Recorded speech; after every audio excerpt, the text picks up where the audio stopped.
God bless them. And if we say, no, you can't secede, well, then we're violating free association, which was what happened in 1861. A whole bunch of states in the South wanted to secede. It was not a civil war. In Spain in 1936, it was a civil war. Each side wanted to run the whole country. In Russia in 1917, it was a civil war. The white and the red armies each wanted to run all of Russia. But in 1861, it was not a civil war. It was a war of secession. The South didn't want to run the North wanted to run the South. So it was not a civil war, it was a war of secession, and the South was in the right. Now, there were some people say, well, it was all over slavery. No, it wasn't all over slavery. The North had slavery too. The first secessionist was in 1825. Massachusetts wanted to secede from the U.S. government on the grounds of slavery. Namely, there were a bunch of abolitionists there, and they didn't want to be associated with the United States that had slavery. So, Cato and people of reason will say, well, if you favor the South side in the Civil War, in the War of Southern Secession, you're a slave monger or a supporter of slavery? No. Okay, so California wants to secede. And now San Francisco wants to secede from California. Do they have a right to do it? Of course. Because if they are not allowed to secede, if they're forced to associate with people against their will, it violates the libertarian view of free association. So San Francisco is entitled to secede from California. And now, I'm not from here, so what's a neighborhood in San Francisco? Parnassus. Arnett? Castro. Castro. Yeah. Castro wants to secede from San Francisco. Do they have a right? Yes. And now there's one block, Elm Street in Castro, and they want to secede from Castro. Do they have a right? Yes. And now there's one person in this Elm Street that says that the rest of the Elm Streeters are bums. I don't want to associate with them. We get down to secession to the individual level, which means what we want is 7 billion countries, one for each of us. We'll each be sovereign. That's the libertarian view. So secession is a right, and if you believe in secession, you're an anarchist. The question is, was Mises an anarchist? And in some of his writings, he wasn't. He believed in, operas or something. But he believed in secession down to the individual level. So that's another argument. If you believe in free association and you believe in secession, you're an anarchist. And if you don't believe in it, you're not a libertarian, or at least you're not a purist libertarian. Murray Rothbard said every libertarian gets one bite. I say everyone gets 5 bites. So if you're weak on 5 issues, you're still a libertarian. But if you keep being weak on more and more issues, you're less and less of a libertarian. So in my view, Friedman and Hayek just made the grade barely because they have so many counterexamples or things that violate libertarianism. Okay, the next one is economics. The case for anarchism is the case for free enterprise. Why is it that markets are better than governments? Why is it that shirts like this are better produced privately than publicly? Well, if a shirt manufacturer doesn't do a good job, he goes broke. And the remaining shirt manufacturers are pretty good. Not perfect, not excellent, but pretty good. Namely, there is this elimination. There's this market failure. When you fail to provide goods and services at a reasonable price, you go broke. If government were in charge of making shirts and they made bad shirts, would they go broke? No, they just get more money.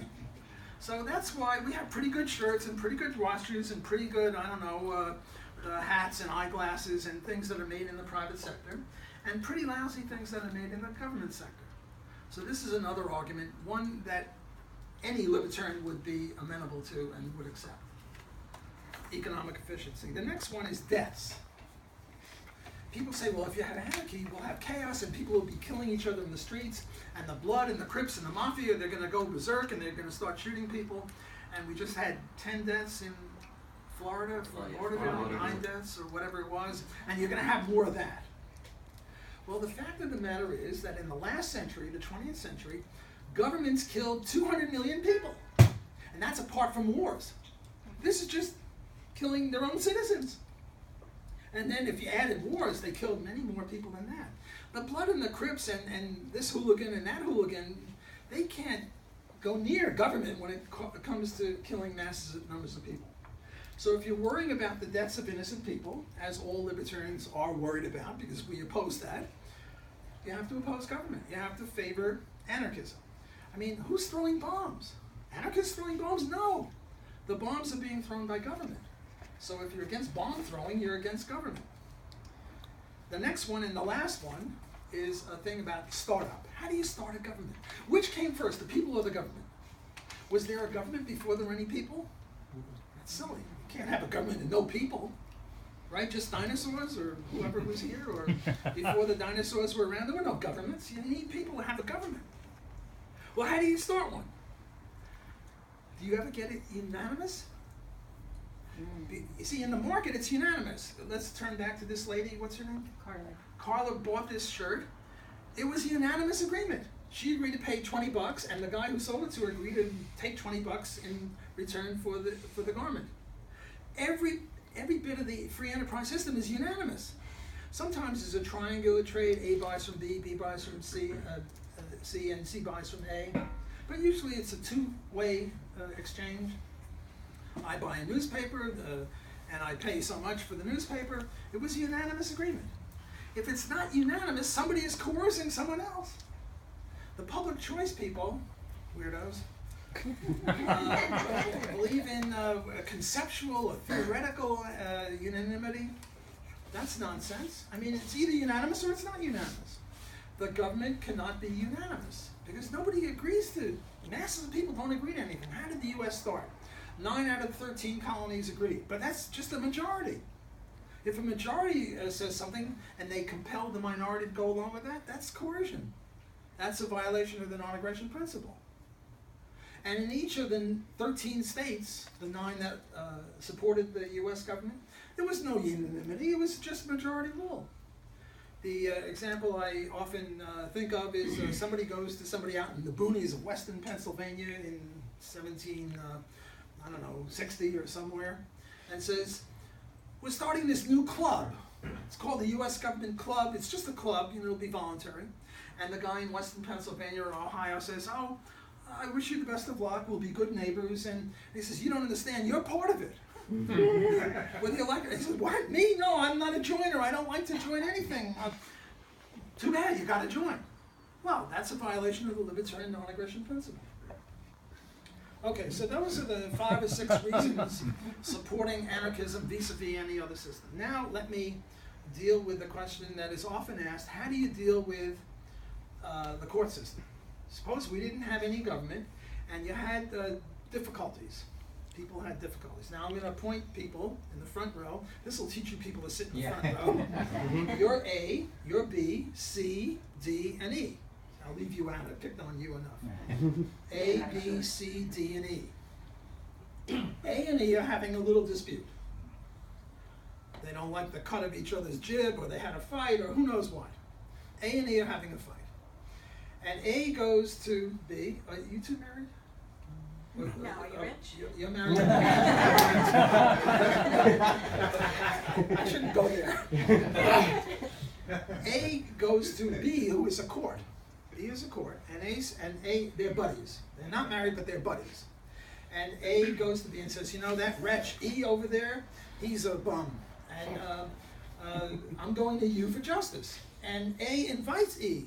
And A says to E, please come to B, and B is a court, and we'll settle this. And E says, what? Go to B? That's your buddy, that's your sister, that's your mother, that's your daughter, whatever. I'm not going to B, I'm going to D. And we're not married. You two are not married. Okay, well, I see the two of you are, but you're not married. Okay, so E says to A, you want to sell this? Let's go to D. And D says roughly the same thing. What? Go to D? D and E are buddies. I'm not going to D. D is an E-er. He likes E. Okay, so now there are 4 possibilities. Each one goes to his own court. A goes to B court, E goes to D court, and now there are 4 possibilities. One, and when you go to court, you sort of sign a contract that you'll abide by whatever the court says, and the court has a police arm to enforce their decisions, and you're obligated to obey. You know, there is this thing about the sword and the pen. which is mightier? And you might think, well, the pen is this big and the sword is that big. So if there's ever any duel between the guy with the pen and the guy with the sword is going to win. But no, the guy with the pen is more powerful because the guy with the pen determines which direction the sword is pointed. Ideas are very important. Legitimacy is very important. The reason we all pay taxes is because we think everyone else is paying, and if we don't pay, we're going to be in trouble. Namely, the government now has legitimacy, and they spend a lot of money on getting that legitimacy, and they buy up a lot of professors and writers and intellectuals to support the government. So when A goes to B, and B says, I'm fighting in favor of E, and A says, well, I'm going to disregard it, the rest of us are going to say, what? You went to B in good conscience, you signed an agreement to abide by what B said, and now you're, and we all support B and E because B ruled against you. So there would be no legitimacy. Okay, so there are four possibilities. One possibility is B supports A and D supports E. Another possibility, and this would be unusual, I'll ignore it, is that D supports A and B supports E. It's possible, but unusual. And the other two, the troubled ones, well, the other two is both support A or both support E. That's easy. If they both support A, E is out of luck. E has got to pay A, whatever the damages are. And if they both support E, well then A is in trouble because both courts agree with E. The difficult case is B supports A and D supports E. And Ayn Rand writes about this, and she said, well, now what? And then she says, blank out. Namely, anarchists have no answer to this. Because if this D court supports E, and if the B court supports A, now what? And Murray Rothbard and David Friedman have both done very good work on this, and I'm now going to channel them, put it in my own words, but I acknowledge them in making contributions in this way. And there are now two kinds of courts, bandit courts and legitimate courts. Now, if B and D are both legitimate courts, they will have anticipated this. They will have realized that one day they'll both come up on opposite sides of a decision. D will support E, and B will support A. And what they'll do is they'll have a contract with each other. Now, I haven't mentioned C. We're now going to bring in C, a very important person. B and D will have made a contract with each other that if ever they find themselves on opposite sides of a decision, they'll go to C. Because C has a reputation of being honorable. And even if C rules against you, he's such a bright guy that you see the point. You might disagree with C, but you see that, it's not unreasonable to vote against you. I have this friend who's a professor at Stanford. He's an electrical engineer professor. And various companies have a contract. Highly technical companies. The average judge isn't going to know what's going on with nerdy, geeky stuff. But he's a geek, nerd, uber. And they put in the contract that if ever we have a dispute, we'll go to this guy. And he has a reputation. The reason they go to him is because in the past he's made decisions that were reasonable even to the loser. So they go to C. Or they have a list of C and C prime and C double prime, namely a whole bunch of judges that if ever B and D get into opposite sides of a dispute, they'll go to one of them. They'll maybe flip a coin as to which of the C judges. And the next time there's a dispute, it might be C against D, but the same principles would apply. Okay, so there really is no problem for legitimate courts, but how about bandit courts? Suppose D is a bandit court. He says, my way or the highway. I don't care what B says. I don't care what C says. I support E. Well, he's going to have to fight everyone.